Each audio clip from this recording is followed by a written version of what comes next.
todo mundo, aqui é o Daniel da Levantinho Escola de Kabbalah. Estamos com a nossa aula de Zohar dessa semana e vai ganhar 3 pontos quem souber qual é o nome da porção. Tá? Então, se você falar que o nome da porção é Shmini, então o nome da porção Shmini a gente vai ler só na semana que vem, porque essa semana a gente tem um Shabbat especial, Shabbat de Pesach. Isto é, Pesach esse ano, ele também coincide com o Shabbat. Isso sempre vai acontecer quando a Lua Nova de Ares ela coincide com o Shabbat, então sendo que 15 dias depois, exatamente no 15º dia de Ares, a gente vai ter um Pesach, que é a abertura cósmica muito importante, que eu vou falar sobre ela agora. Então ela vai também coincidir com o Shabbat, que é muito legal. Então, essa porção, na verdade, a gente vai ler uma leitura diferente. O que é normalmente feito é uma leitura da porção chamada Bo, que, se você lembra, ela é a terceira porção naquele conjunto de 6 porções chamados Shovavim, certo? Inclusive é a nossa terceira aula desse ano, Bo, né? Shmot, Vera e Bo, que ela fala o que é da saída do Egito. Então a gente vai ler dessa porção, porque ela está ligada energeticamente com o que está acontecendo agora, que é a saída do Egito. E olha quantas vezes já falamos da saída do Egito. É uma coisa que a gente fala. Para que mais uma vez não falar sobre a saída do Egito? Primeiramente, eu já mencionei isso acho que no ano passado. Quantas vezes a saída do Egito é mencionada no Antigo Testamento? 50 vezes ela é mencionada. Isso está escrito na porção de Bo e fala, tá ligado, com 50 porções de Binah. Isto é, existem vários lugares ao longo do Antigo Testamento que fala da saída do Egito, inclusive nos 10 mandamentos. O primeiro mandamento, certo? Que a gente falou que não é mandamento, que são pronúncias e falas, eu sou o Deus que te tirou do Egito. Isso aqui não é um mandamento, tipo, e até ser uma dica para uma vida melhor. Que bom para você, Deus, que me tirou do Egito. E aí, o que eu faço com isso? Mas, na verdade, toda a ideia dos 10 mandamentos, a gente sabe que são uma retificação das 10 sefirot, das 10 falas iniciais da criação do universo, que Deus disse foi luz e foi luz, então agora vieram outras 10 falas, falamos que vem da essência do Criador. Toda essa questão, no final das contas, ela fala que sobre qual o nível de Keter, qual a primeira sefirá, eu te tirei do Egito. A gente tem que manter isso em mente, porque sem essa consciência a gente não vai conseguir fazer um tikkun nessa vida. Então eu sei que é uma chamada um pouco gritante, sim, mas se a gente não entender o que significa essa saída do Egito, a gente vai ter um problema. E tem 2 questões principais que a gente tem que manter em mente quando se trata da saída do Egito. Na verdade são 3, mas serão um conjunto de 2 e mais uma ideia. Uma ideia é a questão física de aproveitar a abertura cósmica e fazer o seu Pesach, que se chama na Kabbalah Leil HaSeder, a noite da ordem. E Leil HaSeder, que é a noite da ordem, é uma abertura cósmica e que já participou uma vez ou outra. Ela é um pouco estranha, que ela, na verdade ela faz um monte de coisas que elas foram fora da ordem. Quem faz pela primeira vez nem percebe que é tanta coisa nova, tão diferente, que você vai fluindo e pronto. Mas conforme o tempo vai passando, você percebe que existe uma ideia um pouco estranha e engraçada que acontece lá dentro. Então, para a gente entender o que acontece com esse quesito específico físico, tipo de o que a gente pode fazer, a coisa mais importante que você tem que ter fisicamente em casa para aproveitar esse Pesach é, se você conseguir ter, uma matzah, aquele famoso pão ázimo. E dependendo de onde você mora no Brasil, é relativamente fácil de você conseguir uma matzah para a tua casa. Porque em São Paulo, Rio de Janeiro, sem dúvida, é muito fácil. Tem outras cidades do Brasil que você consegue também com uma certa facilidade, Curitiba, Porto Alegre. E se você mora no meio de Cuiabá, eu não sei se você vai encontrar uma loja que vende matzah lá, mas, por exemplo, se você realmente quiser muito, imagine que você pode encomendar dentro do próprio Brasil, você pode encontrar um lugar que eles vendem e você fazer uma encomenda, vai ter que fazer rápido para chegar na tua casa.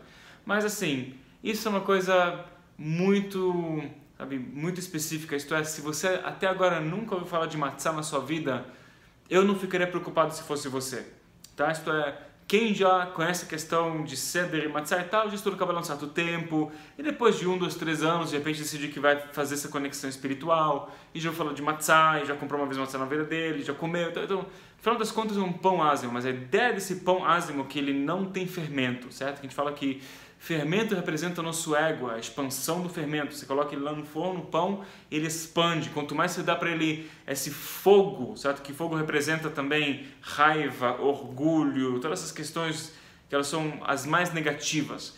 Olha, os 4 elementos têm um lado negativo e positivo, certo?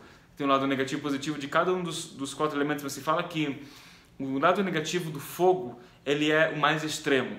Em alguns métodos de ensinar Kabbalah, o foco é você trabalhar as questões negativas do fogo, que fala que se você trabalhar isso, o resto vai se consertar. Eu já pessoalmente descobri que isso não é necessariamente certo, pelo menos para os meus alunos. Então no nosso curso módulo 2, imagino que se você está me vendo aqui, você já pelo menos fez o curso 1 e 2, você vai encontrar 2 aulas no qual eu explico sobre a questão de inteligência emocional do ponto de vista Kabbalah, dos 4 elementos e tal, e falo quais são os elementos de luz e do ego, e eu vou dos 4 elementos. Então quem quiser mais informações, essa é a referência para você.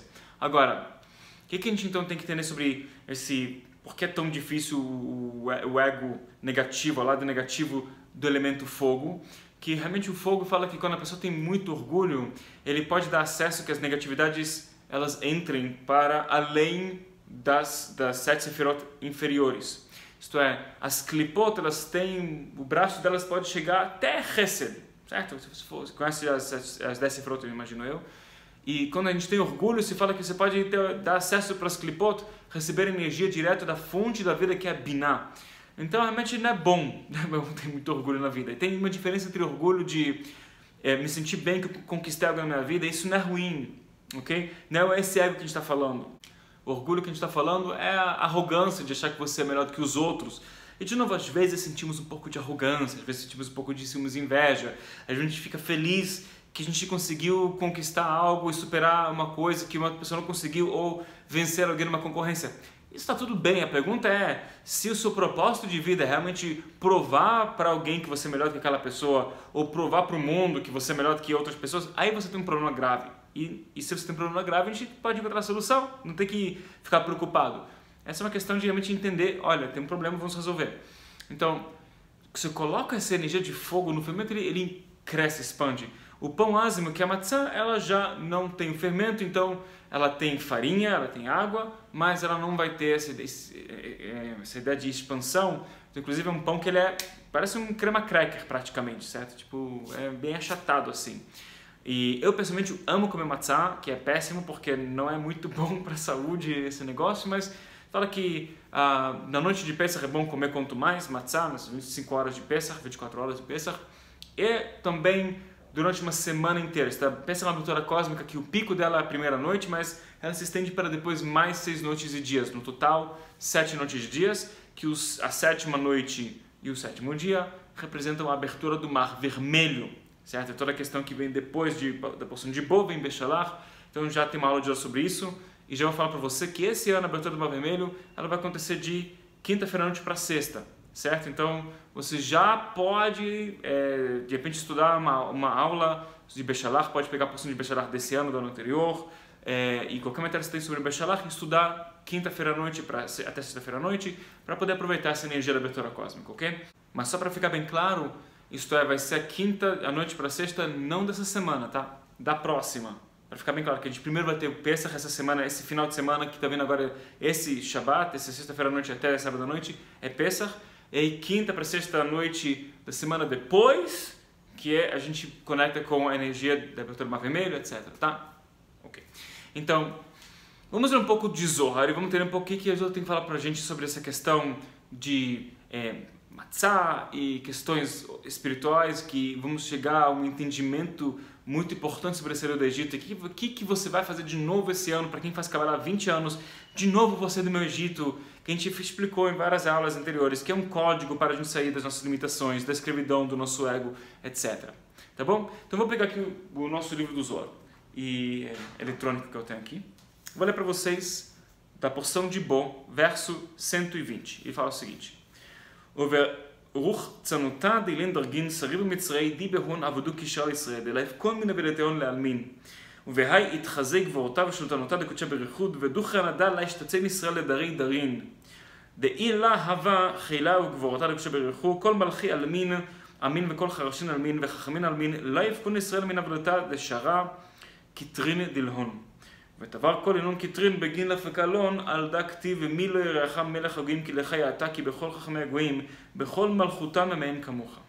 Que o Zé fala aqui de uma forma resumida é que quando os israelitas saíram do Egito, o mundo inteiro ficou chocado, porque como eles quebraram essa magia negra que foi imposta em cima deles pelos egípcios, que tinham acesso a sabedoria de várias magias e coisas do gênero, que se fala que a escravidão física deles, ela era um efeito de uma escravidão que eles colocaram uma magia negra, que hoje em dia ela não existe já faz milhares de anos, mas eles precisavam de uma força que ninguém sabia superar, certo? E de repente eles quebraram essa magia.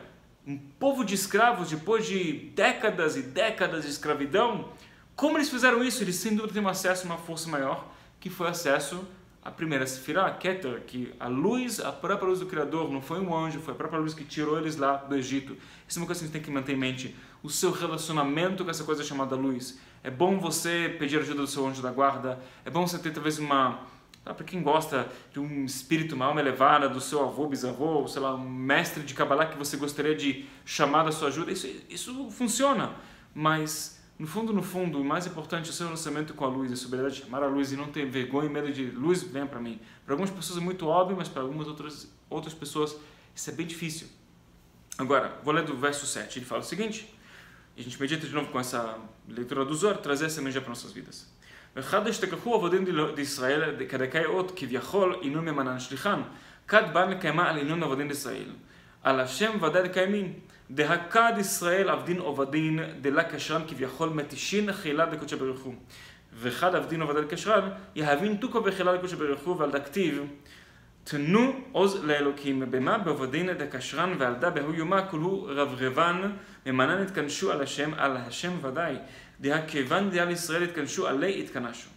Então, fala aqui uma coisa interessante. Fala que, sabe, por que de repente Deus teve força para tirar os israelitas lá do Egito? Isto é, essa força da luz do Criador estava sempre existente e Pesach sempre acontecia, certo? Sempre quando era o 15 de Nissan, o 15º dia do mês de Ares, que é a lua cheia do mês de Ares, não a lua nova, a lua cheia de Ares, Pesach acontecia. A gente comemora Pesach todo dia, mas por que eles não conseguiram sair do Egito? Qual foi a diferença? O que acontece em Pesach? É que em Pesach tem uma reorganização da ordem, conforme as energias espirituais entram nas nossas vidas. Vamos aprender um conceito que talvez para muitas pessoas vai ser novo. Eu explico um pouco sobre isso no curso nível 4, vou falar aqui de novo. Existe uma coisa chamada Katnut e Gadlut. Katnut e Gadlut, ou pequenez e grandeza, é um estado de consciência do ser humano de pequenez e um estado de consciência do ser humano de grandeza. Se fala que o ser humano passa por 4 fases principais, 2 de pequenez e 2 de grandeza. E cada fase tipo de pequenez e grandeza também vai ter 4 fases. As famosas 4 fases da criação, que já explico de uma outra forma, vamos entender de um outro ponto de vista. Então, por exemplo, o ser humano nasce, ele começa com o chamado pequenez A, ou Katnut Aleph, que é um bebê completamente 100% dependente dos seus pais para tomarem conta dele. Ele não consegue fazer nada sozinho, precisa tomar conta, precisa dar para ele mamar, trocar ele e tal. E se deixa ele 3 segundos sozinho, ele já consegue encontrar uma forma de se machucar. Então, tem que tomar conta, o menor nível de consciência possível.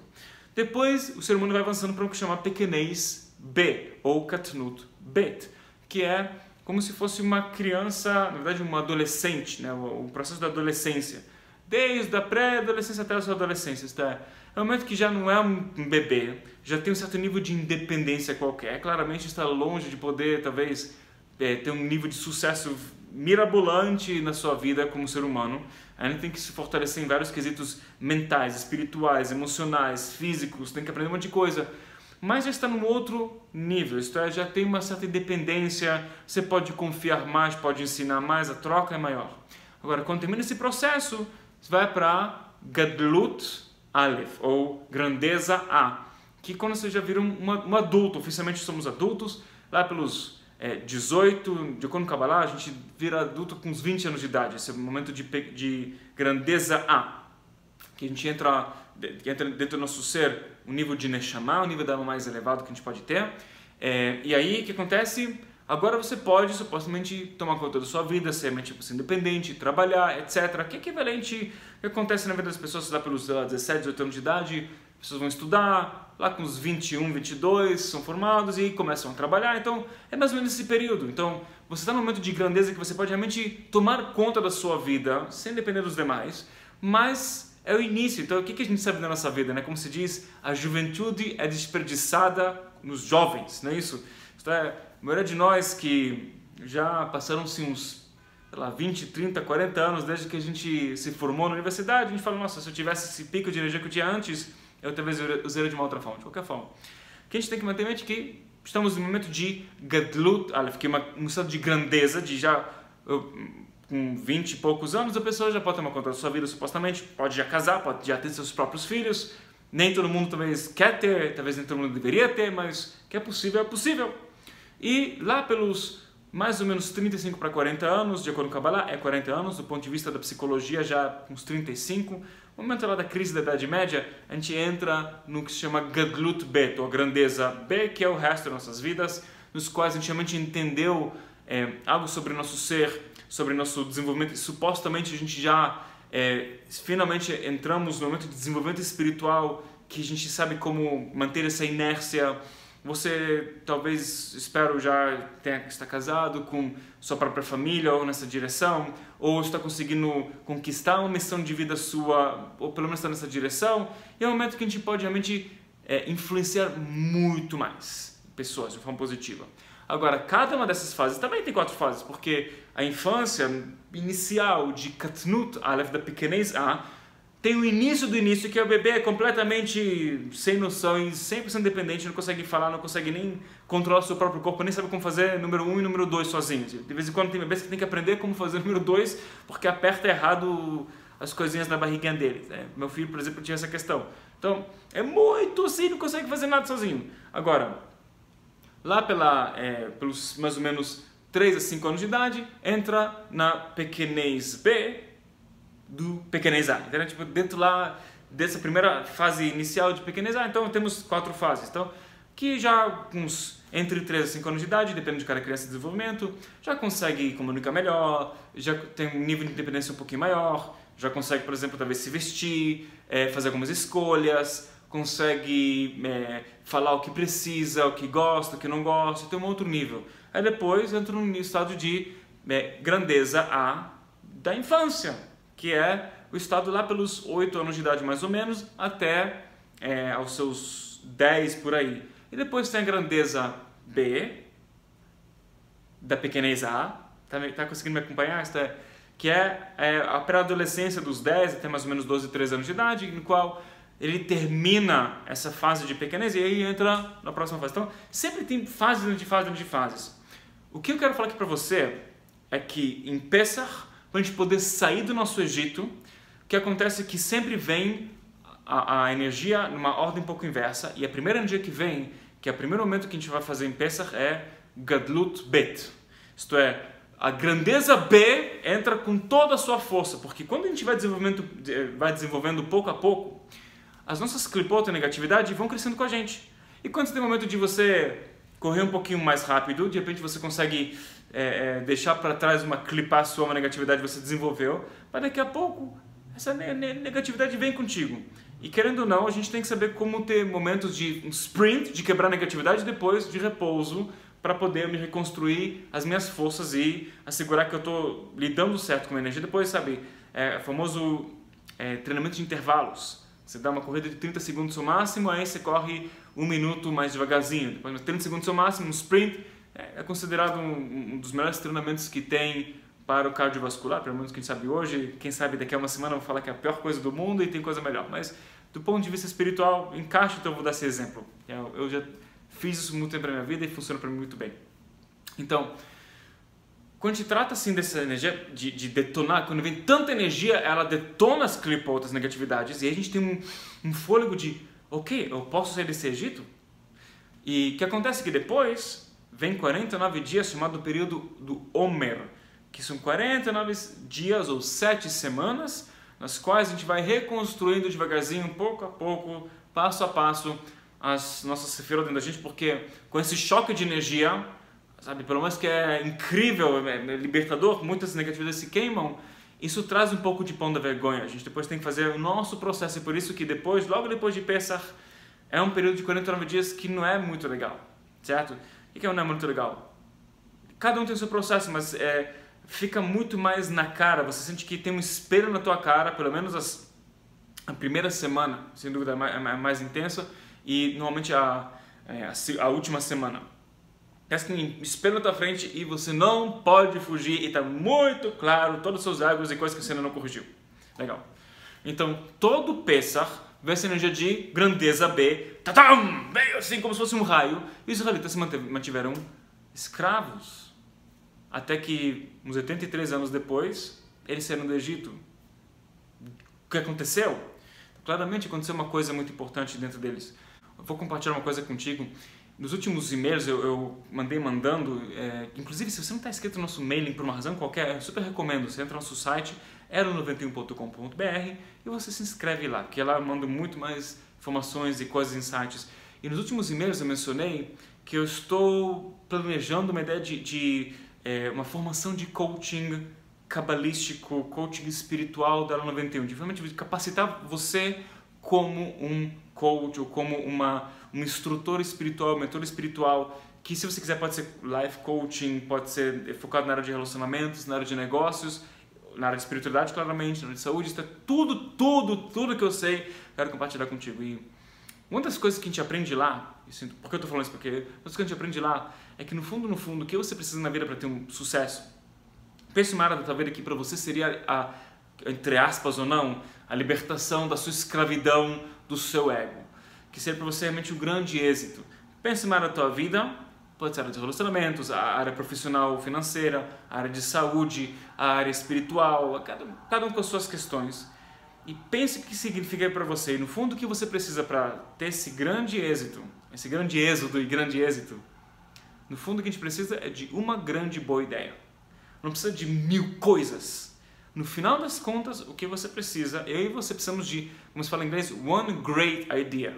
Uma grande ideia. Falando grande em termos de grandeza, tipo, não só uma ideia que ela é enorme para executar. Não estou falando disso. A ideia é que ela tem uma grandeza dentro dela, a grandeza espiritual, que ela é genial. Vamos falar em português, seria, nossa, que genial, genius idea.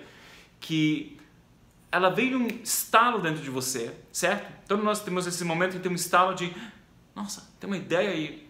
E algo aconteceu que dessa vez você escutou o seu ser e você começa a desenvolver a ideia dentro de você. E no fundo o que a gente precisa são duas coisas. Ter o estalo dessa tremenda ideia e depois conseguir executar essa ideia. E para executar essa ideia, uma outra forma de assim, mais prática de a gente falar sobre executar essa ideia seria aprender a vender essa ideia. Vender a ideia para você mesmo e vender a ideia para a pessoa que é relevante na sua área. Se é na área de amor e relacionamentos, você tem uma grande ideia de como melhorar os seus relacionamentos, então você tem que vender a ideia para você e depois vender essa ideia para o seu cônjuge, o namorado, sei lá o que for. Ou ser com a sua família, então com a pessoa da família, seja a sua família inteira, ou pai, mãe, irmão, filho, sei lá o que for, filha. Se na área de trabalho financeiro, então você tem que ter essa grande ideia que pode levar você a talvez trazer um novo produto ou uma nova ideia que nunca foi introduzida antes, que pode solucionar grandes problemas para o cliente, e depois você tem que vender essa ideia para você e para o seu cliente, ou para o seu chefe, ou sei lá que for, que tem que, no final das contas, executar isso. São duas coisas, e realmente, no fundo, se trata só disso.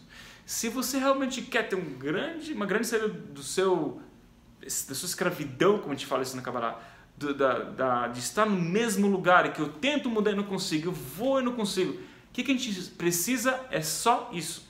Então, ótimo, você só precisa disso. Agora, qual é a fórmula mágica de você ter ideias? Então, existe inclusive uma fórmula para ter ideias. Hoje em dia, qualquer coisa que você quiser na vida, você vai encontrar uma fórmula para tal. Eu vou te falar a forma mais simples que tem, e isso é uma coisa que não foi inventada um ano atrás. É uma fórmula que ela existe por milhares de anos.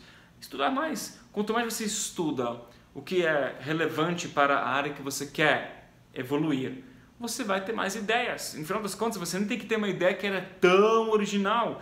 Hoje em dia, você talvez pode pegar uma ideia que ela já existe e fazer um tweak, como se fala em inglês, né? A little tweak, fazer uma pequena mudança, uma outra atitude que vai dar uma outra cor, talvez. Você vai gerar uma coisa que é 100% inovadora, revolucionária, e talvez ela vai ser uma coisa que é um pouquinho do mesmo, mas tem o seu jeitinho, tem a sua marca registrada e funciona para você, que é mais importante é isso.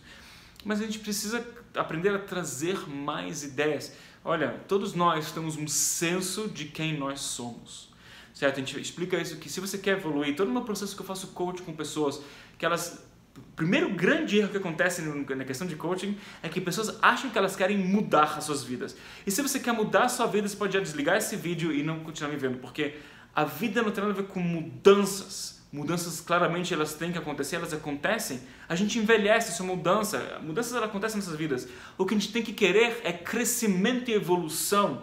Se a gente busca só mudar a minha vida, isso vai contra as necessidades psicológicas e espirituais mais básicas que você temos. Mudar a minha vida significa para mim mesmo, de uma outra forma, é a mesma coisa. É tipo, é como se fosse, eu vou agora colocar uma outra camisa. Eu sou mesmo Daniel, coloquei uma outra camisa, ela é nova, ela é bonita, talvez ela vai ter listras vermelhas com, sei lá, de xadrez azul, não sei. Mas, no final das contas, é o mesmo Daniel. Se tira a camisa, fica a mesma pessoa. Então, a gente tem que assegurar que a gente não quer só mudar a vestimenta, a gente quer crescer e evoluir. E claro que crescimento e evolução, elas levam a gente a trazer mudanças. Mas mudanças por si, não necessariamente vão levar você a crescimento. Então, se você sente que está um pouco preso na tua vida, primeiramente tem que quebrar um paradigma. E essa é a coisa que a gente mais trabalha no coaching, porque como você faz para crescer e evoluir? Cada um de nós temos uma forma de como você define você mesmo, certo? Eu e você temos uma definição de nós mesmos. E essa definição tem uma definição geral e tem uma definição que ela vai para cada uma áreas da sua vida. Isto é, cada um de nós tem um jeito de como eu acho que eu sou e como eu me defino como pessoa quando se trata, quando eu dou aula de Kabbalah, e como eu me defino como pessoa quando eu estou sozinho com minha esposa, curtindo sei lá, um momento romântico e vendo um filme juntos na TV, sei lá o que for, passeando, e tem uma forma de como eu me defino como pessoa quando eu estou perante um certo obstáculo, uma ameaça. Cada um de nós tem diversas definições, inclusive, já vou te falar, cada um de nós tem diversas personalidades. Todos nós temos múltiplas personalidades. Legal, então eu acabei de falar que eu e você somos loucos. A diferença entre uma pessoa que talvez é considerada desequilibrada psicologicamente, que ela realmente acha que ela tem múltiplas personalidades, e eu e você, é que nós sabemos como transitar entre uma personalidade e outra de acordo com o contexto, de um jeito que é natural, que flui, e a gente, sabe, não é uma coisa tão gritante. Às vezes, inclusive, ela pode ser gritante para os seus amigos. Eu me lembro claramente uma vez que eu tinha um contato com um grande amigo meu no trabalho, bons anos atrás, e a gente era colega de trabalho. E um dia eu falei, sabe, que vamos levar isso para o próximo nível, vamos gerar uma amizade. Ele estava precisando, eu também. Eu me lembro que fiquei chocado do jeito que ele se comportava fora do trabalho.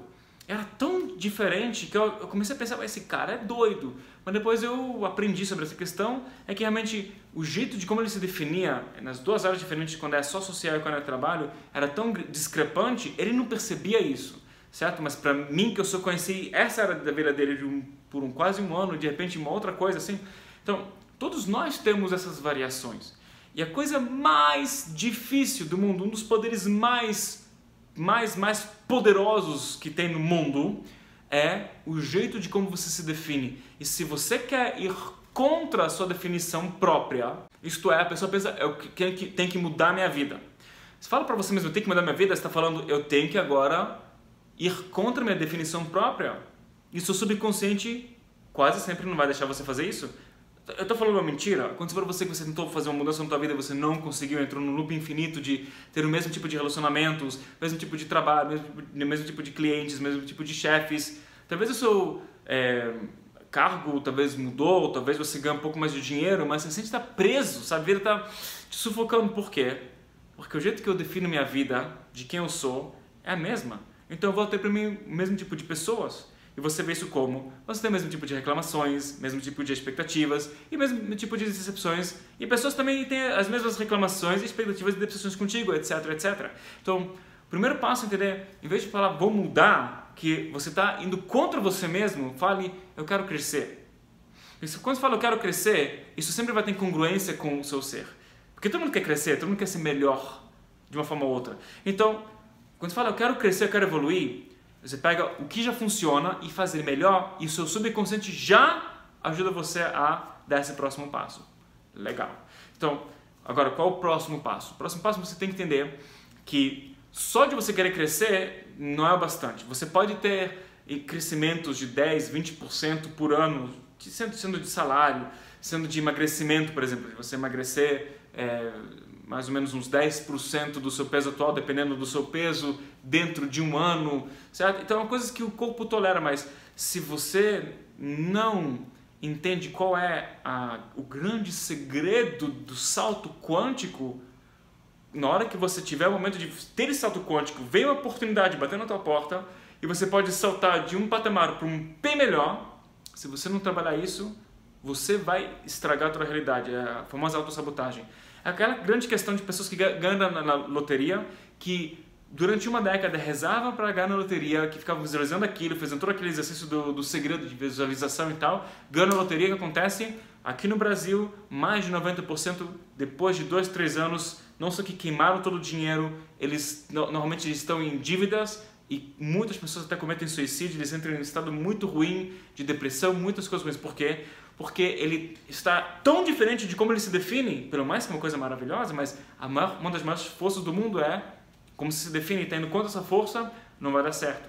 Agora, então como a gente faz para sair dessa? Então uma grande possibilidade que você pode ter é, primeiramente, não tentar fazer essa mudança sozinho, ok? Mas assim, vou te dar uma dica. A maioria de nós tende, de novo, ter essa noção de quem nós somos, a gente tem um monte de definições nossas, e a gente vai tolerar algo em torno de 10% para cima ou para baixo de uma mudança dentro do que nós definimos que nós somos. É uma coisa que dá para definir de um jeito mais fácil quando se trata de finanças, que aí você tem um número bem específico. E pessoas que definem que elas merecem ganhar 10 mil reais por mês, se elas começam a ganhar 11 mil, elas falam, nossa, que bom. Mas se começam a ganhar 12, 13, elas vão começar a torrar esse dinheiro de uma forma ou outra, se elas não fizeram um upgrade para o jeito que elas se definem. E sim, se elas começaram a ganhar menos, de repente de 10 mil para 9 mil, ainda vai tolerar uns 9 mil, mas se descer um pouquinho mais de 9 mil, vai encontrar um monte de formas de fazer um upgrade no trabalho para começar a voltar a ganhar de novo os seus 10 mil reais. E assim vale para você ganhar 20 mil reais, até 22 mil, legal. Se superar aquilo, você começa a ficar, vai começar a gastar esse dinheiro demais. A não ser que, de novo, você teve essa reprogramação interna. E se você cair até 18 mil reais, tudo bem, mas se for debaixo de 18 mil reais, tipo debaixo de 10%, então, ou mais de 10% ou menos, então o que acontece? Você vai querer fazer um monte de mudanças, vai te deixar muito desconfortável, você vai fazer um monte de mudanças para ver se você volta a esse patamar. Nós vamos ter essa tendência de queremos voltar para o nosso patamar. O que acontece com os israelitas? Eles estavam no deserto no Egito e foi uma faísca de uma tremenda grande ideia para eles. E essa tremenda grande ideia estava em congruência com a tremenda ideia, a tremenda energia de Gadlut Bet, da grandeza B, que estava vindo para eles em Pesach. E quando estavam em sintonia uma coisa com a outra, aí eles conseguiram realmente também sair do Egito. Agora o que acontece? Junto com os israelitas, de 600 mil israelitas, saíram 2,4 milhões de outros povos, que eles estavam nesse momento de uau, vamos sair do Egito agora! Mas eles não conseguiram chegar realmente no momento de grandeza. Então eles só saíram com a inércia. O que acontece? Estavam no deserto, 2, 3 semanas depois, Moisés, a gente vai morrer aqui no Egito, no deserto, vamos voltar para o Egito? Eles queriam voltar para o Egito, para a escravidão. E é uma coisa que eu falo cada ano, e não me leve a mal, mas eu fico pensando, cara, você imagina, eu falo uma coisa terrível, tá bom? Mas só para a gente ficar assim, entendendo o que significa isso, que a gente faz isso. Imagina um afro-brasileiro falando, vamos voltar para o Cafofo. Imagina um judeu falando, vamos voltar para Auschwitz, foi muito bom lá. Isso não cabe dentro da gente, certo? Mas por que eu e você fazemos isso? A resposta é o seguinte, e aqui está a grande solução.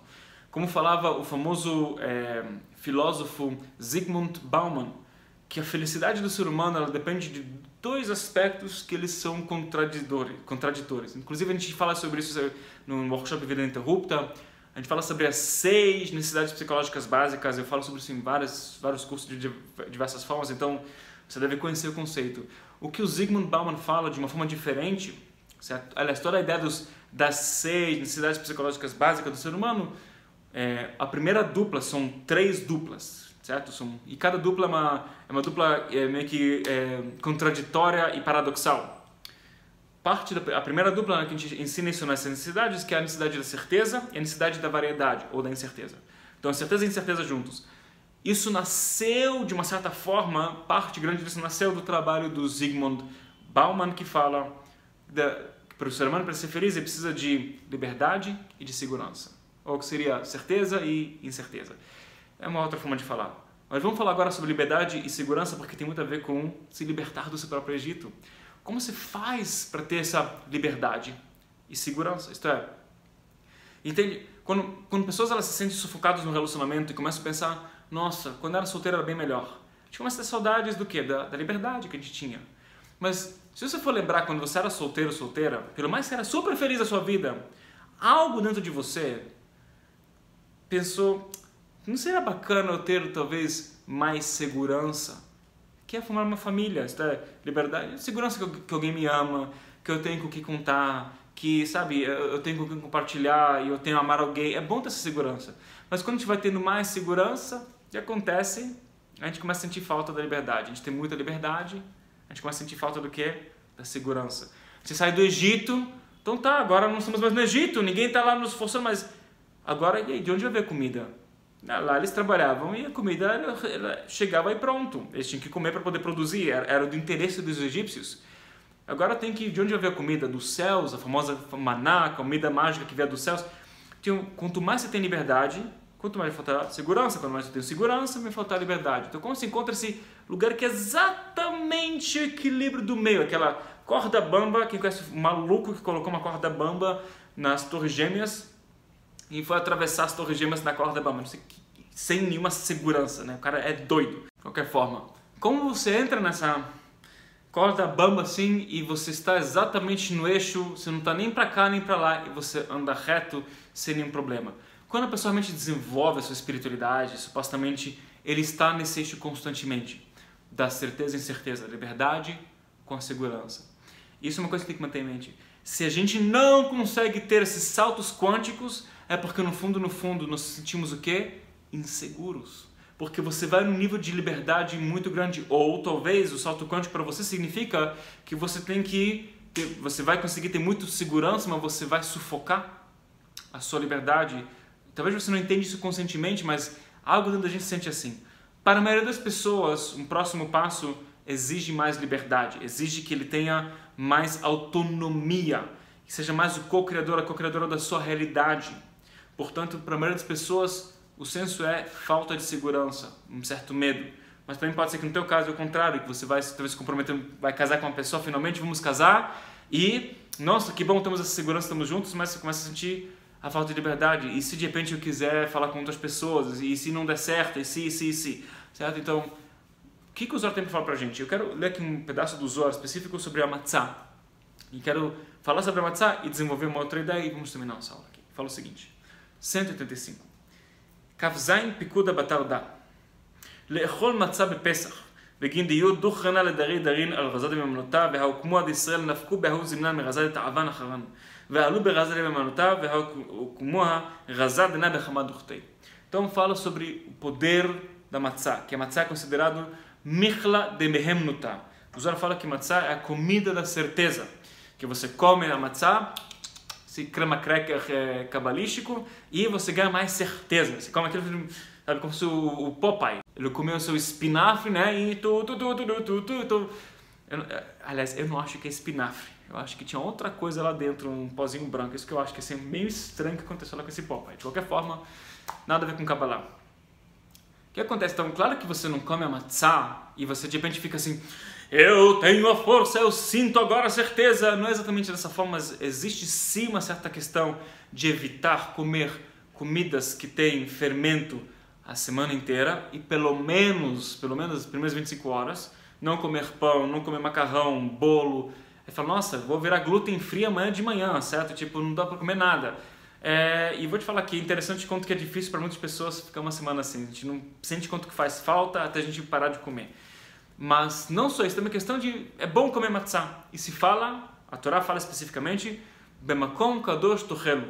Matzá é para comer no lugar sagrado. Tá bom, faz sentido, é uma comida supostamente mais sagrada, mesmo que é um pão asmo, é farinha com água, um pouco de sal talvez, e não tem fermento. Prepara bem simples. Tá bom, mas vamos dizer que tem um atributo espiritual legal, ok. Mas o que significa comer no lugar sagrado? Se fala que, quando os israelitas estavam no Egito, fala que a fala, o poder da fala estava no exílio. Como assim a fala estava no exílio? Fala que a gente explicou sobre isso na aula de Zohar das primeiras 6 porções, de novo, porções Shmot, Va'era, Bo Beshalach, Yitro Mishpatim, Ushovavim. Falei isso em 2017, então você pode dar uma olhada lá nas aulas, quem quiser uma memória sobre essa questão, que os israelitas não tinham como se expressar, tinham um problema com a fala. Por quê? Porque eles infelizmente usaram a sua boca para falar mal um do outro. E o que acontece é que se fala como eles conseguiram ser de Pesach, fala que em Pesach eles finalmente chegaram ao nível de grandeza. O que é nível de grandeza? União. Então você fala, tá, o que uma coisa tem a ver com a outra? Fala que união é atingida só quando nenhuma pessoa fala mal um do outro. Agora, os outros também falam pra gente que a ideia de falar mal um do outro, lashon hara, a má fala, não é só falar mal um do outro. É também quando você pode falar bem de alguém, é a hora certa de falar bem de alguém e você não fala bem daquela pessoa. Então, como assim falar bem de alguém e você não fala bem daquela pessoa? Isto é, se você pode fazer engrandecer o poder de alguém e em seu caráter e dar força e energia para o seu caráter e você não faz, é tão grave quanto você está falando mal do outro. Então, eu não estou falando para você dar elogios idiotas, completamente sem base para alguém. Você é tão bonito, você é tão legal, você é tão bacana, você é tão incrível, sabe? Essas coisas falsas ninguém gosta. Mas quando você consegue identificar um atributo positivo dentro de alguém e você fala, olha, eu aprecio muito esse atributo positivo que você tem. Você é uma pessoa muito reta, você é uma pessoa muito digna, você é uma pessoa muito sincera, você é uma pessoa que tem muita disciplina, você fortalece isso. Você faz, e todos nós sabemos a diferença entre receber um elogio vazio, que às vezes a gente gosta, se a gente é leonino, né? Ou às vezes não, versus receber, quando a pessoa fala para você um fortalecimento da sua identidade. Essa pessoa, ela me vê. E talvez a pessoa tenha um interesse quando ele fala, ou não, mas de qualquer forma, a gente sente diferença, certo? Então, quando você gera união, é só quando você não fala lashon hara, você não fala mal dos outros. Então, não só que você não fala mal, você fortalece o positivo um no outro e claramente vai gerar união. Então, como os israelitas saíram do Egito? Porque a fala não estava mais no exílio, eles tinham o poder da fala, porque eles pararam de falar mal e começaram a falar bem um do outro, isso gerou união. E com o poder da união, aí você atinge a maior grandeza de todas. Então, como eu falei, como você faz para você poder ter esses saltos? Primeiro, não faça sozinho. Pede ajuda de alguém. Segundo, que o verso 7 do Zohar fala, que eu acabei não explicando, mas vou explicar agora, é que os israelitas, eles começaram a empoderar, não só um outro, mas os atributos divinos. Quando a gente fala mal de Deus, não é que Deus fica magoado. Isso não existe, ok? Isso é uma besteira. Mas você faz com que na sua realidade o Criador tem menos poder e o mundo é mais caótico, mais aleatório. E quando você empodera a luz do Criador, e portanto, o que a gente faz nas aulas de Zohar, eu dou um monte de exemplos e questões que no final das contas elas empoderam e mostram, nossa, olha como a luz é incrível. Porque ela começa a virar mais incrível para você, porque a realidade vai ser de acordo com como você entende que ela é. Com convicção. Então não é que Deus é fraco e precisa de nossos fortalecimentos. Nós precisamos entrar em estado de grandeza através de assegurar que a gente para de falar lashon hara. Não é só não falar mal da vida. O que é falar mal de Deus? Reclamar da vida. Mas o que significa você falar bem? É sim, talvez temos problemas que têm que ser resolvidos, mas você fala, olha, eu vejo problemas, a luz é incrível, ela vai me dar uma solução. Eu sei que isso só é uma chance para eu ser uma pessoa melhor. E você vai fortalecendo com palavras que elas são verdadeiras, não palavras ocas de vai dar certo, bola pra frente, mas sabe, você sente que você não tem mais força. Você fala que de um jeito que, nossa, eu sinto que está em congruência comigo mesmo. Aí você entra em estado de gadlut. E o que fala o Zohar sobre a matzah, que é, você vai comer matzah num lugar sagrado, no final das contas, se você tiver uma matzah para comer em Pesach ou não, menos interessa. Mas a ideia da matzah, que é a certeza, que é a comida da certeza, onde é o lugar sagrado? Tem que ser comido no lugar sagrado. Como que você come a sua comida? Com a boca. Se tua boca é sagrada, a sua boca vai gerar o famoso michla de mehemnuta. Vai gerar a comida da certeza. Porque ele não fala que a matzah, não chama a matzah de pão da certeza, chama isso do alimento da certeza, porque é um alimento espiritual para a alma.